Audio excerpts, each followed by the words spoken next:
Les vertus et les attributs de Dieu étant des lampes embrasées et resplendissantes qui se trouvent très rapprochées de l'âme, ainsi que nous l'avons dit hier, elles ne pourront manquer de toucher l'âme de leurs ombres.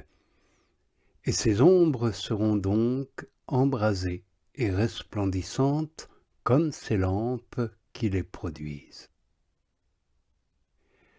D'après ce principe, l'ombre que produit sur l'âme la lampe de la beauté de Dieu sera une autre beauté conforme à la figure et à la propriété de la beauté divine. L'ombre que produit sur elle la force sera une autre force en rapport avec celle de Dieu. L'ombre que produit la sagesse de Dieu sera une autre sagesse semblable. Et ainsi pouvons-nous raisonner des autres lampes, ou pour mieux dire, ce sera la même sagesse, la même beauté et la même force de Dieu en ombre, parce que l'âme sur cette terre ne peut pas le comprendre d'une manière parfaite. Cette ombre étant seulement la figure et la propriété de Dieu, étant Dieu lui-même, l'âme y connaît très bien l'excellence de Dieu. D'après ce principe, quelles ne doivent pas être les ombres que produira le Saint-Esprit sur les grandeurs de ses vertus et de ses attributs dans une âme, quand il est si près d'elle. Non seulement il la touche de ses ombres, mais il lui est uni par ses ombres et ses splendeurs. Aussi comprend-elle Dieu, et le goûte-t-elle dans chacune d'elles, dans la mesure où il reproduit en chacune d'elles sa face et ses propriétés. L'âme comprend et elle goûte en effet la toute-puissance divine dans l'ombre de cette toute-puissance. Elle comprend et goûte la sagesse divine dans l'ombre de cette sagesse. Elle comprend et goûte la bonté infinie dans l'ombre de bonté infinie qui l'entoure. Finalement, elle goûte la gloire de Dieu dans l'ombre de gloire qui lui fait connaître la propriété et l'image de la gloire de Dieu. Or, tout cela se passe dans ces ombres claires et embrasées, produites toutes par ces lampes claires et embrasées, mais si elles resplendissent dans cette âme de toutes les manières dont nous venons de parler, elles ne sont néanmoins qu'une seule réalité dans la simplicité et l'unité de Dieu. Oh, quels ne seront pas les sentiments de l'âme quand elle éprouvera ici, par une connaissance expérimentale, ce que furent les enseignements de la vision d'Ézéchiel. En effet, il contempla des animaux mystérieux aux 4 faces et une roue composée de 4 roues. Il vit que l'aspect de ces animaux mystérieux était comme celui de charbons embrasés et de lampes ardentes. Il remarqua en outre que la roue, symbole de la sagesse divine, était remplie d'yeux au-dedans et au-dehors, pour signifier les connaissances de Dieu et les splendeurs de ses vertus.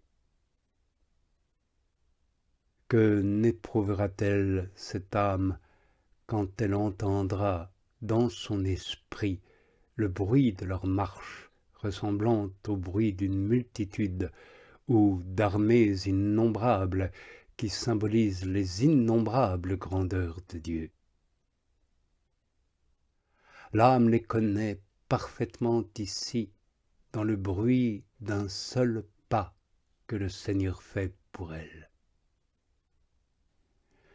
Enfin, que n'éprouvera-t-elle pas quand elle entendra le bruit du battement d'ailes de ces animaux, car au dire du prophète Ézéchiel, il ressemblait au bruit des grandes eaux et à la voix du Très-Haut.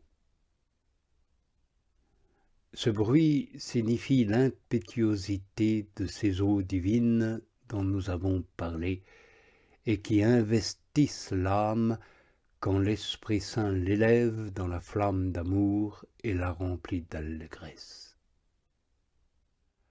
L'âme alors jouit de la gloire de Dieu dans la ressemblance et la faveur de son ombre.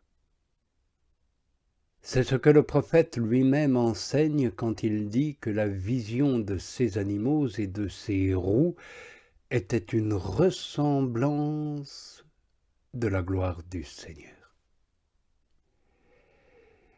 Mais à quelle élévation ne se sent-elle pas parvenue, cette âme bienheureuse? Quelle grandeur ne reconnaît-elle pas en elle? Quelle n'est pas son admiration lorsqu'elle contemple sa beauté et sa sainteté?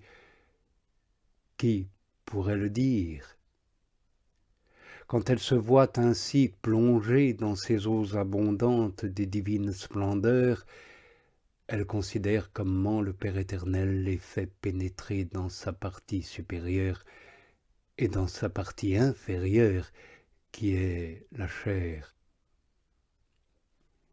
Ô excellence de Dieu, que tu es admirable. Bien que ces lampes des attributs divins ne soient qu'un être simple et ne se goûtent qu'en lui, chacune d'elles se voit et se goûte d'une manière distincte, aussi embrasées l'une que l'autre, car chacune d'elles est substantiellement l'autre. Ô abîme de délices, tu es d'autant plus riche que tes trésors sont plus cachés en ton unité et en ta simplicité infinie. Là, on connaît et on goûte l'un de tes attributs sans nuire à la connaissance et au goût parfait que l'on pourrait avoir de l'autre. Chaque grâce ou chaque lumière qui est en toi est aussi la lumière de chacune de tes autres splendeurs. Parce que par ta pureté, ta simplicité ô sagesse divine, beaucoup de merveilles se voient en toi quand on en voit une. Tu es en effet le dépôt des trésors du Père. Tu es la splendeur de la lumière éternelle, le miroir sans tache et l'image de sa bonté. Ainsi l'âme, dit-elle dans les versets suivants, dans les splendeurs desquelles les profondes cavernes du sens, qui étaient obscures et aveugles, donnent avec une perfection extraordinaire chaleur et lumière tout à la fois à leur bien-aimé. Détaillons, amis, le verset « profondes cavernes du sens ». Ces cavernes sont les puissances de l'âme, à savoir la mémoire, l'entendement et la volonté. Elles sont d'autant plus profondes qu'elles sont plus capables de recevoir de grands biens. Pour se remplir, il ne leur faut rien moins que l'infini. Nous comprendrons d'une certaine manière, parce qu'elles souffrent quand elles sont vides de Dieu, quelles sont leurs joies et leurs délices quand elles sont pleines de lui, car les contraires s'éclairent mutuellement. Avant de terminer cette évocation et d'expliquer plus avant ce verset demain, remarquons que ces cavernes des puissances, quand elles ne sont pas vides, purifiées et exemptes de toute affection à la créature, ne sentent pas le vide immense de leur profonde capacité. Car la plus petite chose qui s'y attache sur la terre suffit pour leur créer de tels embarras et de tels charmes qu'elles ne sentent pas et ne regrettent pas la perte de biens immenses et ne connaissent même pas toute l'étendue de leurs capacités. Chose étonnante, le plus chétif des biens passagers, terrestres, naturels, est suffisant pour les empêcher de recevoir les biens immenses, éternels, infinis, dont elles sont capables de jouir. Elles doivent donc tout d'abord avoir exercé le détachement le plus complet.